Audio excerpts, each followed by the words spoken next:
Okay. Hello, everyone. Thanks to be with us. This is the first meetup of mental health in software engineering Montreal meetup. Um, it's a meetup for a community for people who care about other and their mental health. And I will talk about many topics around the demystification of mental health issues in software engineering, like imposter syndrome. We'll see it in the talk of today. The anxiety, the isolation and depression, but also competence gap for junior due to AI trends and AI in general. The emotional dependency and backbone related to AI, brain rot, topic like that, but also many methods and principles to tackle it. So we'll see today a concrete tool to kickstart your tech journey, and we'll have the amazing opportunity to have Jonathan Ruggs with us. Just for the organization, the talk is recorded and I will share it on our YouTube channel. So feel free to see it again after if you want. So now, Jonathan, the place is yours. Thank you very much, Nicola. I'm very happy to be here, and thank you for having me.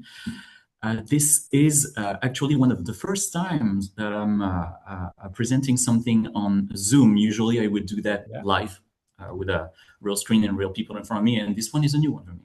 So, all right, I'm going to share my screen, and we can start.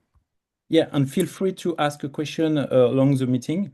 It's Absolutely. an interactive talk, so don't hesitate to ask a question. Okay. You need to unshare your screen so I can share my screen, it seems. Ah, okay. Uh, Need to stop.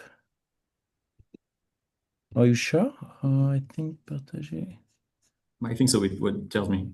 I not share my screen actually, so uh,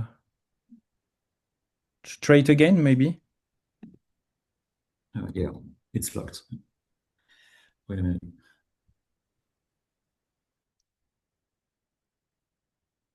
Oh, Okay, I'm back again. So, okay, that was it. Fair enough. Here you go. And now you should see me. yeah, nice. Let's see our screen now. Okay. All right. Today's talk is called You Step into Tech, Role for Perception Adventure. This talk is going to be about many different tools that one can use as a junior. It's also going to be an occasion to talk about many things related to those tools, but also so many different things. And my name is Joey. I am a live action roleplay CTO, alleged software craftsman, and I spent 15 years building complex systems like banking systems, fintech products, and during those 15 years, I had the pleasure to guide many different engineers and to be guided by even better ones, uh, among which junior engineers. Just as a side note, when I say engineer here, it's a generic term that we're going to use for anyone that is around tech. Uh, you'll see that my presentation is kind of biased towards technical people, but I'm pretty sure that some of the things that we're going to see are can be applied to different kind of roles in the tech world. All right, so I just when Joey, if you yeah, can just hide the Zoom video, yes, just to see in plan. does that work? Yes, it's better. Yeah, thanks. Fair enough. You didn't want people to see your face too much. Okay. If I mention a junior, I need to frame exactly what I mean when I say junior. You're a junior, you work in a team with different people, and you are managed by some kind of authority that could be a team lead, a tech lead, a manager. So that's who I'm talking to during this presentation. And we need to place a few definitions along the way. So the first definition would be imposter syndrome. Everyone knows more than me. I don't speak up because I'll sound stupid. I have no idea how I even got hired. One day they'll figure out I have no clue what I'm doing. I don't feel good. What do I mean in this presentation by clarify? What I mean by clarify is make it impossible for anyone to say, I think, I assume, or I guess, and document everything. So now that the definitions are clear, we can proceed. First question that I would ask someone about the word junior is, what is a junior? You can see 7 different profiles. I'm not going to read them to you, but you can read them on my screen. And so the first objective that you have today is, who among those people are junior developers or engineers or tech people? Who is a junior in that list? And when we ask ourselves that question, many things come to the eye. First, there are many different dimensions in those different presentations. You have, and I tried using colors to kind of classify them, and each dimension relates to skills, time, understanding, knowledge, the attitude of the person, and the velocity or speed of the person in the team. So it's quite hard to define junior.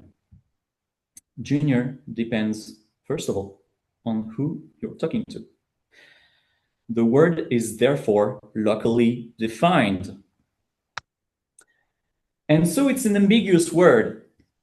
Wherever you go, this word might have a meaning, but if you don't clarify that meaning, then it's going to be even more complicated to get out of this junior kind of situation. Many more words are very ambiguous in tech. Full stack developer, what is it? A senior CTO architect. I make great reports. What does that even mean? I work in product. This one is even more blurry. My first advice would be to fear all those words until clarified. And this clarification, remember, is to make it impossible for anyone to say, I think, I assume, or I guess. I don't want any interpretation of the word possible. We are going to define it locally within the team or the system or the group of people that intervenes together. By the way, as Nicolas said before, feel free to interrupt me at any time. Okay, so now that we know that this word is ambiguous, your first task as a junior that I would give to you, I would say, define your role with your lead. Whoops. Align on mutual expectations. Define your scope, which is, what are you out to do? What is your exact job? Where does it end? Where does it start? What is beyond your scope that you can still have an impact on? Clarified what you can do without permission. Clarified what should not be done without any permission or guidance. Set some sort of a recurring event for progress talks, meaning asking people around, how am I doing? What are some things that I should improve on, etc., etc. And ask people around you that work with you, but not only, to explain what they do. If we had to pick one word to summarize all those things, all those bullet points, that would be communication. Communication is the key here. And just Joy, do you have some advice? Because the advice here that we can see is for just the junior, but do you have some advice to have in the culture of the team to during the onboarding, for example, to have those advice like ask teammate how you can improve or something like that, to have this inside the culture of the team, and maybe the junior is a little shy, so. Correct. Even more so with a imposter syndrome. But two ways of answering your question. The first one would be, everything that I'm giving during this presentation are tools, and those tools can be used by the juniors, but they can be used for the juniors by some other people that are not juniors and who are experimented people or seniors or whoever, tech leads maybe. So the tools that I'm giving are aimed at juniors, but if the junior is too shy or don't have the keys to apply those tools alone, of course, the tool can be used by different people. Okay. And the accountability is for the team and not for the human resource, integration or for you. Meaning, does it make sense during the onboarding only or during the whole journey within the Yeah, team? so the whole journey is the responsibility of the team to have this kind of advice to integrate and diminish the imposter syndrome. Yeah. Well, that's actually a different question here. We're talking about we're talking about culture. We're talking about whose responsibility is. That was my second way of answering your question, which is we can have a conversation about all this, which is not in the presentation, by the way. We can have a conversation about this after the presentation. That is very interesting. It is not trivial. It's not a simple answer. It's full of nuances, and I might have something to. I might have a few grains of salt to add in all this. Okay, thanks. So I'm going to keep going, but then remind me about this question at the end of the presentation Yeah, when we have. sure, sure. All right, that was the first thing. Second thing is, if you ask a junior, can you cook? And your name is Gordon Ramsay, it's very likely that the answer is going to be like, nah, I don't cook. Even though that person probably cooks pretty well every day, and that's all right, and that's a certain level that is an okay level. Of course, if the expert asks you, do you know how to do what I do? Your answer is going to be no. It goes the other way. Usually, when you talk to a junior and the junior trusts you, the junior is going to tell you, yeah, but Joey, you know so much, and this one knows more than me, and I don't want to interrupt this one person because you, as a junior, you compare yourself to the wrong people. If you compare yourself to someone who has like years and tons of different experiences, you'll always be less than them.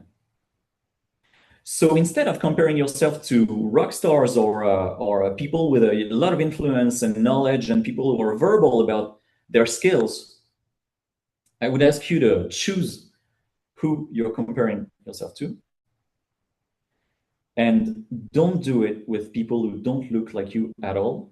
An even better way would be to compare yourself to your past self.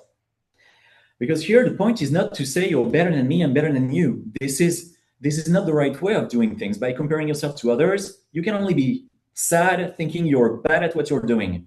So instead, I would rather have you compare yourself to who you were before. And to do that, you can use a few tools. The first tool would be open spreadsheet and start counting. Here I'm giving two examples. Okay, so the columns first are weeks. Don't focus on the weeks. Don't focus on the timeline. Don't focus on the numbers. Just focus on the objective. And the objective is to compare yourself to who you were. To do that, you need a recurrence. And on each event, you need to kind of give yourself a grade or ask someone else to give you a grade on something. Here I gave trivial examples. So let's say someone starts coding in JavaScript. And so that person might add JavaScript syntax and then give themselves a certain grade. So on the S here stands for week. So week 1, that would be 1 star. And then after a while, you can see 2 stars. And this model doesn't have to be strict. It doesn't have to be perfect. The number of stars or the number that you put in it doesn't need to be exact. I don't care if you put 82 or if you put 75. The game is just to kind of gauge how much you progressed in between those different weeks or months or whatever. So you can see on the last example here, there is a modular monolith, and you can see 2 stars, 2 stars, and at some point on week 5, you can see that the junior was given a lesser grade. And so that would imply that, wow, I thought I knew, but actually I didn't know. And so I'm learning that my level is below what I thought it was. which is perfectly fine, by the way. It happens to everybody. So, Just for the slide, uh, can you share with us some tools because it's spreadsheet maybe an Excel or something like that. Do you know some tools to an online tool, for example, to see our progression, maybe have some notification for the recurrence, and also to have some feedback from others, you know? do you mean like a SaaS application or something like that? Yeah, or maybe another tool, a better tool than Excel or something like that. No, I If you don't have know, any if you names. I used to do it with I used to do it with an Excel with my juniors, and that worked pretty well. It's not too hard to reproduce. So yeah, no, I don't. I never heard of any tool that would do that. Maybe there are, but I don't know any of them.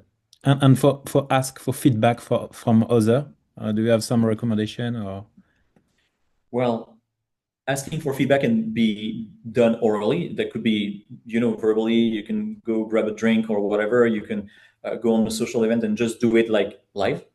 Or best way would be to enter a collaboration with your team lead or with someone who with the rest of the team and say, okay, we meet up every week. It's only 5 minutes a week, by the way. It doesn't have to be an hour or 2 hours. It's only just a moment where all together, all of you people just like put stars in spreadsheets. And by the way, I don't want anyone to think I need a better tool. It's not about the tool. It's about the progress and having a visual way to visualize that progress.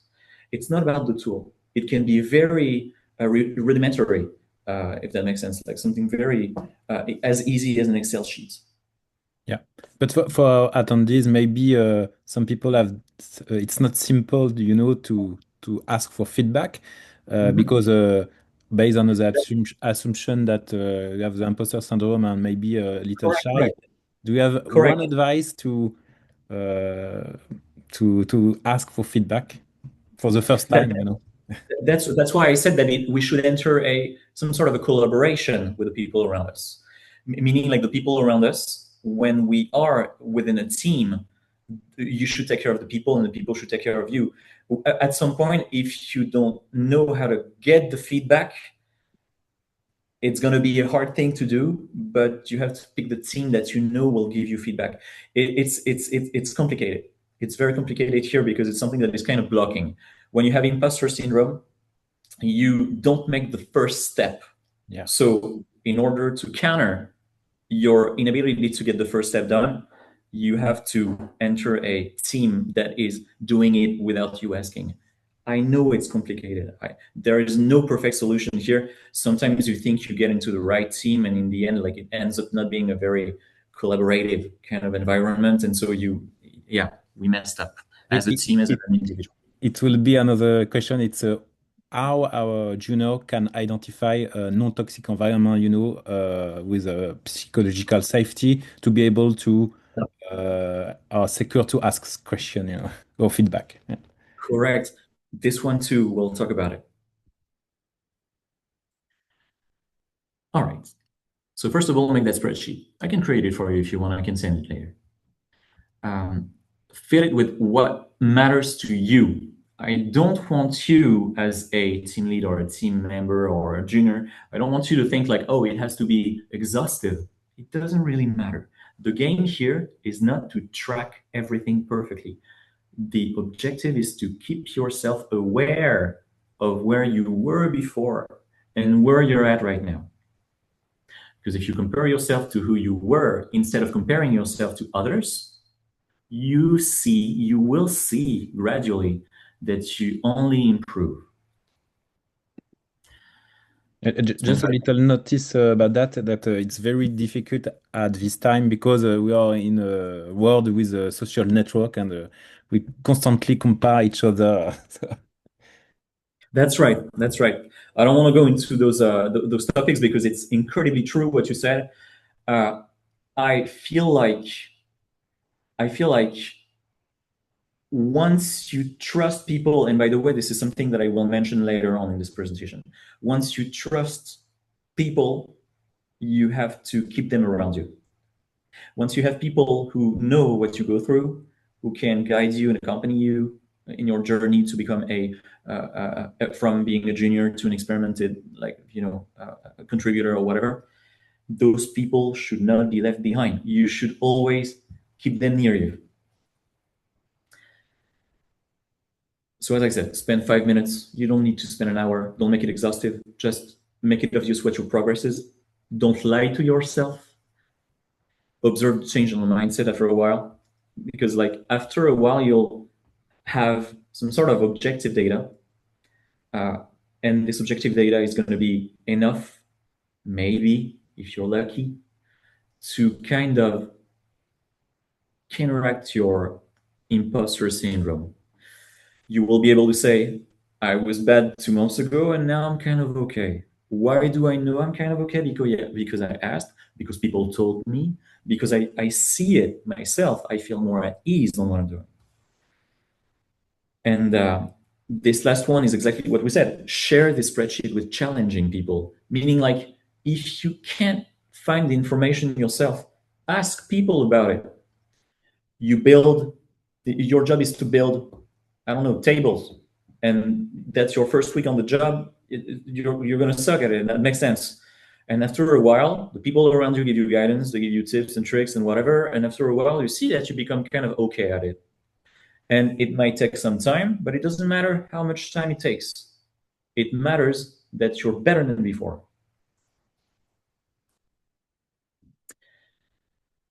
Next topic is bad news. Most developers you'll work with every day don't know what they're talking about. This one opinion is a little bit edgy, I know, but from experience and from the experiences of many people that I know and from the experience of software craftsmanship, that's what we see. It is very hard, as a consequence, to know what is a fact and what is an opinion. I could give you examples, but I'm pretty sure that all of you exactly understand what it means. You're talking to someone, that person tells you something. If you don't know what they're talking about, they'll have some sort of an upper hand to kind of convince you they know.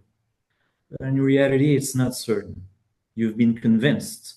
Is it a fact? We don't know, but you've been convinced. The reality versus perception. Find people you trust. And those people you trust, the best way for you to be certain that they know what they're talking about is not to follow people by what they say. It's to follow people by what they do and what they show you. If you can observe results from them, you'll be convinced by facts instead of just words. Sometimes some people are very good talkers, let's say. They can convince you they know what they're talking about, but they don't know what they're talking about. The software craftsmanship communities are great for this. Those are the communities that are the most nuanced that I've seen in my life. Meaning like they know what juniors went through. They know that this tech world is complicated. They know there are so many things to learn. And so they can actually show you by doing instead of just convincing you. I would, by the way, do some sort of an opposite recommendation. Sometimes when you go on social networks, that could be LinkedIn, that could be whatever one direction kind of communication network, you see posts of people who you think they know what they're talking about. I would suggest trying and find out if it's true or not. And again, I understand that when you're a junior, you might not have the keys to truly understand, and that's why you need to find people you trust. The people you should not trust are your manager, your tech lead, your boss. I need to explain why. I'm Yeah, not saying that, we need an explanation. yes. I'm not saying that those people are bad people. This is not how we talk about people. I'm not saying that they're not skilled or competent or have a huge amount of knowledge, but there is something additional to their skill, knowledge, competency, etc., which is a power dynamic. the power dynamic that they have upon you. Your manager see yourself not only as a human, but also as an asset. Your tech lead, quite the same thing. Your boss, even more, meaning like it's the company, it's his company, their company. And so there is a power dynamic around your group of people and how they interact with each others. And so sometimes someone might be biased and giving you the wrong advice because it serves their interest. And again, I'm not saying those are bad interests. They could be good interests, but this power dynamic is dangerous. And so if you have no choice, you can trust them, but I would suggest not doing that. Does that make sense, by the way? I assume it does. Yeah. Okay, so the next homework is join a community of professionals. Many communities exist. You can find them everywhere on Discords, on whatever. Ask all the questions you can. And if you're not the junior and if you're the tech lead, I would kind of reverse that recommendation and I would say, if you see a junior that doesn't talk much, that joined and doesn't interact much, I would suggest being a little bit like friendly and include them in different things and different topics and different conversations. Hop on calls with people who understand your struggle. This one is important. I feel like imposter syndrome is very common. And it's very likely that the people you'll talk to as a junior, who are seniors or whatever, went through it before. Only take advice from people who have what you want. Ignore everyone else. This one is interesting because, like, after a while, you will decide what you want to do. It's not easy to decide what you want to do. It's not easy to know what you want to do in tech. There are so many paths that you can pick. But once you picked a path, and by the way, you can pick the wrong path and then change. That's perfectly fine. But once you picked a path, ignore all the comments and feedback from people who don't have the things you want at the end of that path. Yes, and sometimes people spread or share their fear on you when maybe you tell us that you want something, but it's not. It's just the fear of the people is spread is fair on you. Yeah, yeah, absolutely. It's called a projection. Basically, they're just assuming that your Projection. life is like theirs or whatever, and they project fears, they project so many things, and they know what they want to do, but it's not what you want to do. And they can convince you they can give you advice about things that you might be convinced of, but it's not your path. And that's another difficulty, by the way, which is trying to guess if the piece of advice that is given to you relates to where you want to go or not. It's kind of complicated. Again, remember, if that happens, call the people you trust and discuss with them and say, oh, he said like we should do, she said, and so you can discuss about it and the people you trust will guide you better.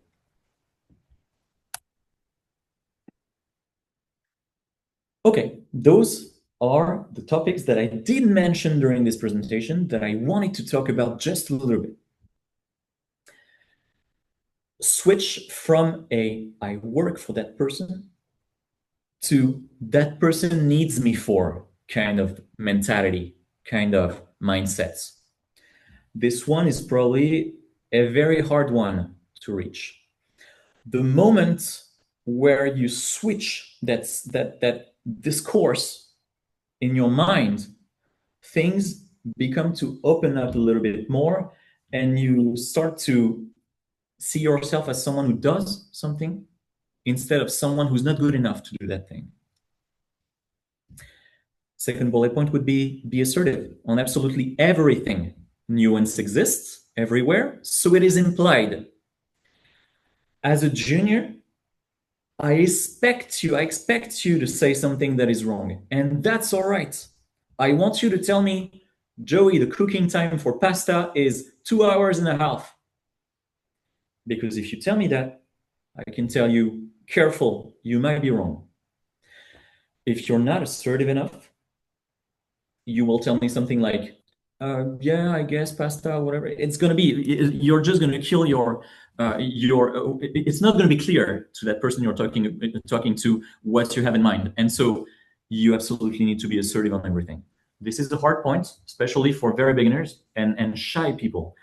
I make a distinction here between being shy and having the imposter syndrome. It's not the same thing. You might have people who are very skilled, shy, but open up and speak up when they have something in mind. This imposter syndrome is someone who would not speak up. Now, again, the other side of things is if you're a tech lead or someone in the team and you see a junior, you can actually give them explicit permission to be wrong. Something that I used to do and that I still do a little bit here, but it's a different context right now, is I would after a few weeks of onboarding, I would ask the onboarded developer to hop on a call with me and to explain to me everything that they understood about the company, everything, all the details, and to go into details. And I would ask them to never put any nuance, never say, I think, never say, I guess, I maybe. No, you tell me how things are. Pasta cooking time is And two you hours. listen, you listen. Correct. Pasta cooking time is 2 hours. There is no door in this room. I don't want you to say, well, I think I saw that there is no door in this room. No. And after all those assertions, I would come back to it and we would reflect on what was right, what was false, what was true, what was false. And that would do two things. The first thing is that would create more coherence in the team, collaboration, because the junior now knows that they can be absolutely explicit about things, and that is not really important if they're wrong, because someone's going to be there to be, oh, careful, it's going to be all right.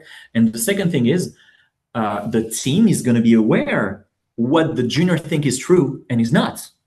And this is more on the side of productivity and reframing and guiding the junior to understand things better. And this remove or diminish the ambiguity, because if Yeah, you have the ambiguity and you don't ask question, you will see the ambiguity again on production or after. Yeah. correct. Ambiguity is the worst thing in communication, and assertiveness is what breaks it. The third bullet point is don't confuse years of experience with actual knowledge or skill. I've seen many people who are 57 who don't know how things work. I've also seen many people who are 57 who know exactly how things work. The same can be said about people who are 21, 22, 27. It's perfectly perpendicular, meaning like time doesn't have an influence on your skill set. And now that I said that, let me rephrase it because I know there is a nuance. The nuance is it's not time that makes your skills better. It's not time, it's practice. And this is the only nuance. To continuous improvement, yeah, or learning, yeah. Fourth is learn to say no. Learn to say, I don't want that. Hey, can you work till 11 p.m. and you give me that report? And if that doesn't work, you can stay until 1 a.m. And then like your weekend and whatever. No. This is probably one of the most important one, by the way. If it is true that a team should put a frame of sanity around the work we do, which is telling a junior, hey, it's 7 p.m. You should go home. This problem is going to be there tomorrow. It's going to be all right. It is a second thing for a junior to learn as soon as possible that you should not burn yourself. You should not say yes to something you don't want. And that when someone asks you something, there is a risk that that thing that was asked of you is kind of beyond your scope or beyond your whatever. I'm not saying that you cannot say yes if you want to. If you want to stay until 1 a.m., you do whatever you want, it's your life. But I'm just saying be careful. Learning how to say no doesn't mean you don't say yes. Learning how to say no means that you say no when you don't want to. And the last one is never self-deprecate. The words you use shape the way you see yourself. This one I'm not going to explain, I'm going to give an example. Hi, my name is Joey. I make features using code. I also manage teams when needed. I help the company work better. Many people do what I do. I'm not special. Hi, I'm Joey. Startup founders call me when they need someone to shape strong and reliable engineering teams in order to build companies focused on maximizing revenue, keeping the pace, and fostering culture of excellence from day one. The difference between those two things is very subtle in a way. This is the exact same thing. I'm here every day, I code stuff, but the way I talk about it is quite different. Why is it important? As someone with the imposter syndrome, the more you'll bring value to your speech and value to what you say about yourself, the more it will start kind of resonates in who you think you are, in who you see yourself as. And so I would say that this presentation is over and that's your turn. And whoever wants to speak to me right now, feel free to ask any question, but I have only one ask. I would like you to introduce yourself using non-self-deprecating speech, if that makes sense. Back to you. Yeah. I need maybe you can unmute your mic if you want, I think. Murad, it's okay or you can unmute? That's fine. Yeah. So I'm a software developer. I program mainly in VB.NET. And myself, I practiced a lot of mental health strategies. I'm working on a next presentation. And I noticed that I compared my own presentation with yours, and I noticed that my own presentation is more generic, and it's kind of that your presentation is as a use case, a practical example of what I will be showing. This is great because that means that they will be different. Yes, it will be. There will be difference, and also your presentation is way more practical and explains what I will say in more detailed examples. Yeah, it's I more can't wait concrete. to see your presentation, by the way. Is it in 1 week or something like that? That's it? The next presentation, no, it's in January. So January, I'll be here. yeah. But do you have some question, Murad, on the presentation? I have some questions. So Not that much because I just noticed some things here and there that matched a lot what I will show at my own presentation. okay. Maybe Jeff, Calista, or Felice, if you have a question. No.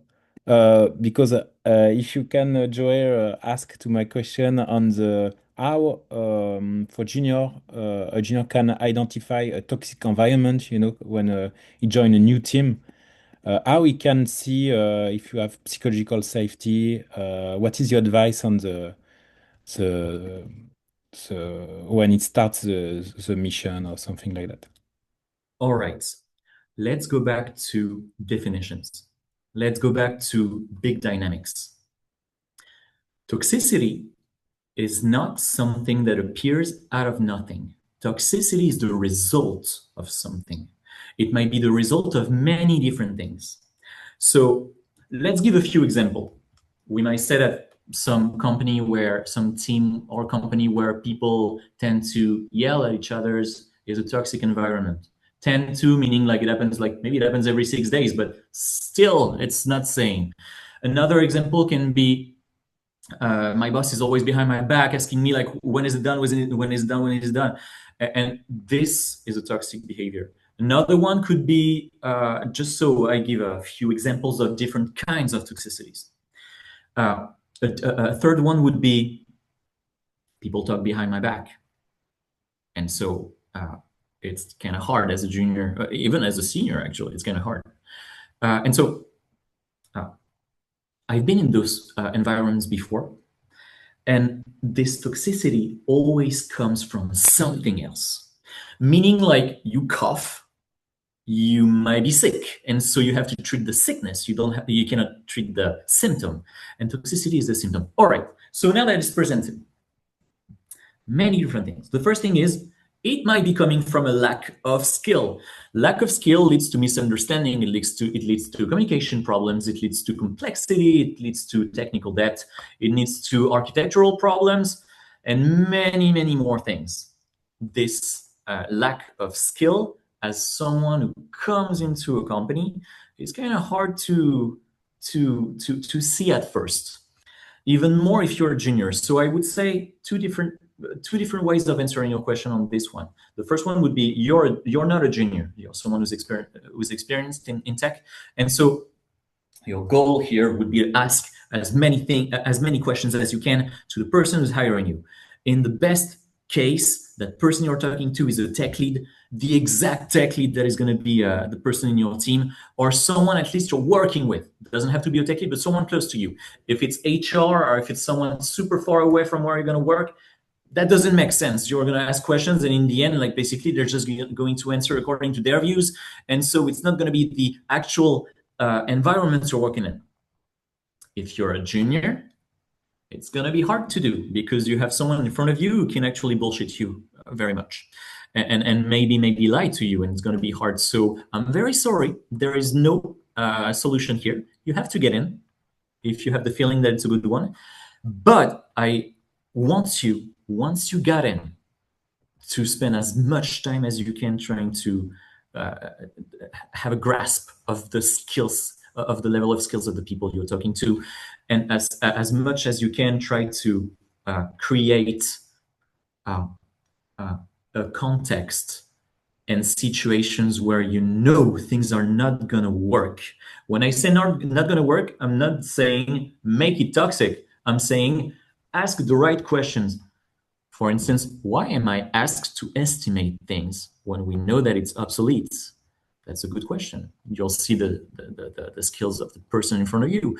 That could be, what is the current team topology that we have according to the business objective that we have this quarter, this year, whatever. And most of the time, I'm very sorry to say, most of the time, even though the right people exist, I'm pretty sure, most of the time what you'll see is someone who's not able to answer to you. And so that's how you see that the person lacks skills. So there are skills, there are many different more things. Another thing can be, how do I know when I talk to someone that the person is a bad person? I mean, when I say a bad person, I'm generalizing here, I'm making it fun, but I'm meaning like, if someone wants to lie to you, they will lie to you. And you're on an interview, and there is no way you will not be able to see if that person is lying or not.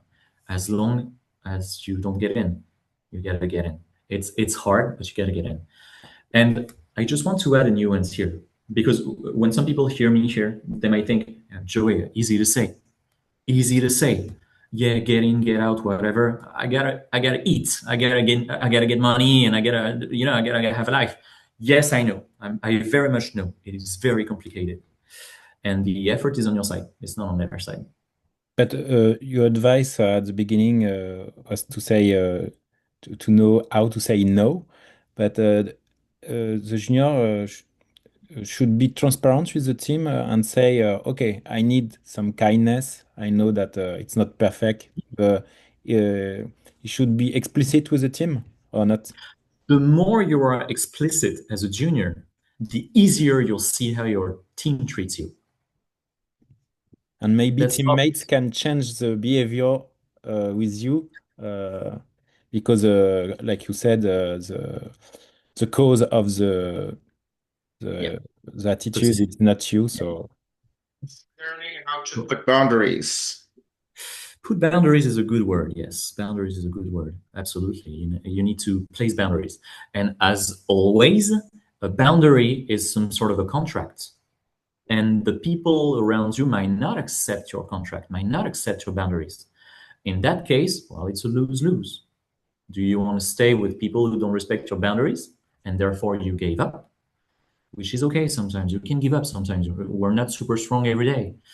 Or do you want to say, no, that was a hard line and you passed that line and I don't want it and so I'm leaving or whatever? In the end, it's all human dynamics and social dynamics and power dynamics. So the second thing was,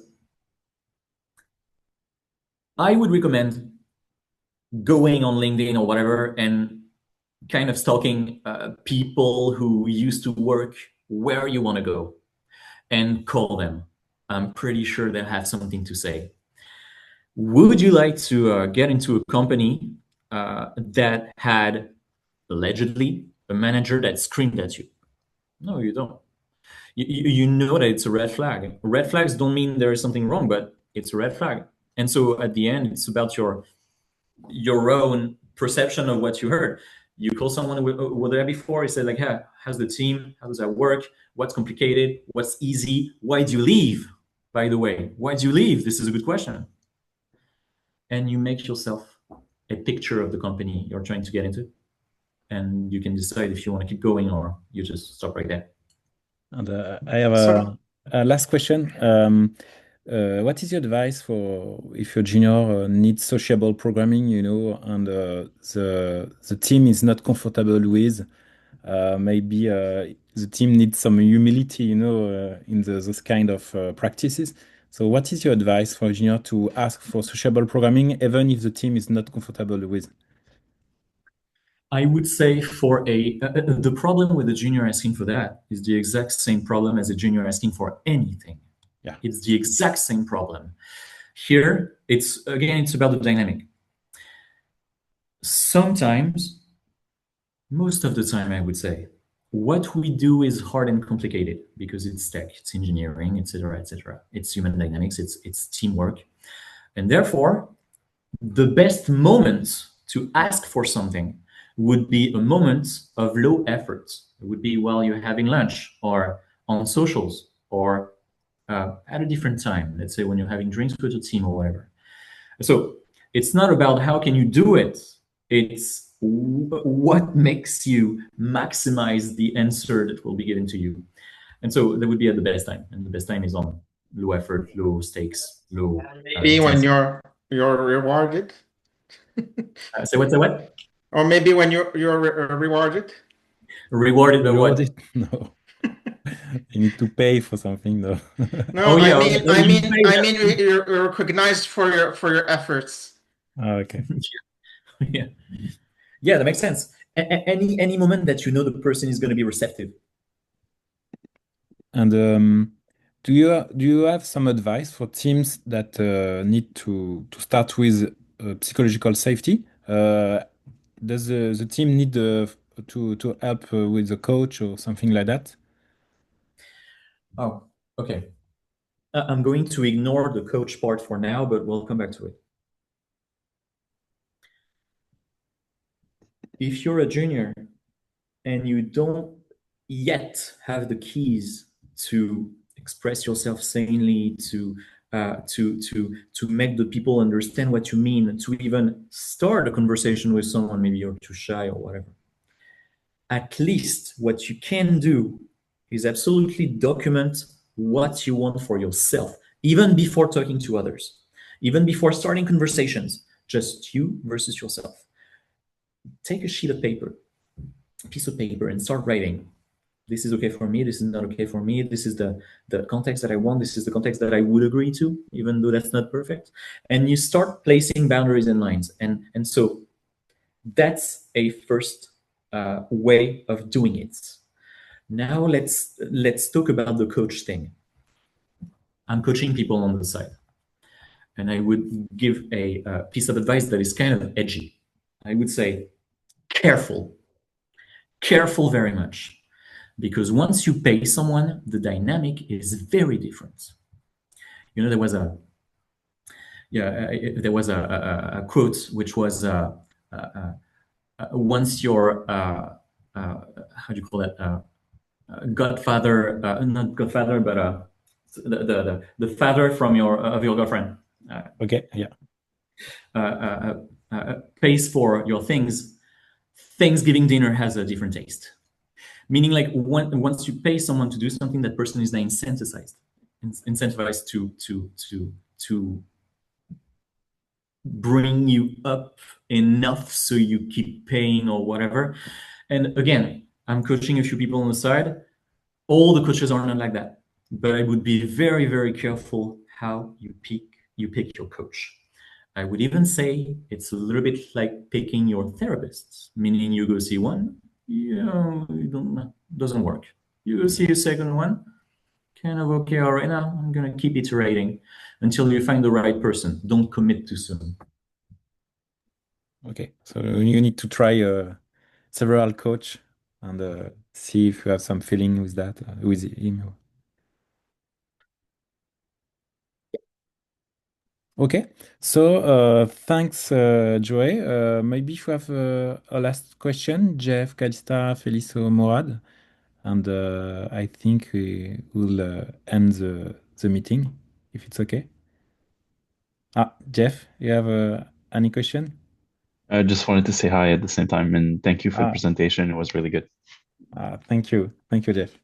It's been a while since I had to speak English in front of so many people. I hope that was understandable. Anyway, if you have a question outside the meeting, you can reach Joey on LinkedIn or and ask a question in English or in French. It's Absolutely. okay. Yeah. Well, thank you so much, Joey. Thank you for your our attendees also, and have a good day for the rest of the day. Thank you. Thank you for having me. Thank you very much. Bye. Thank you. Bye.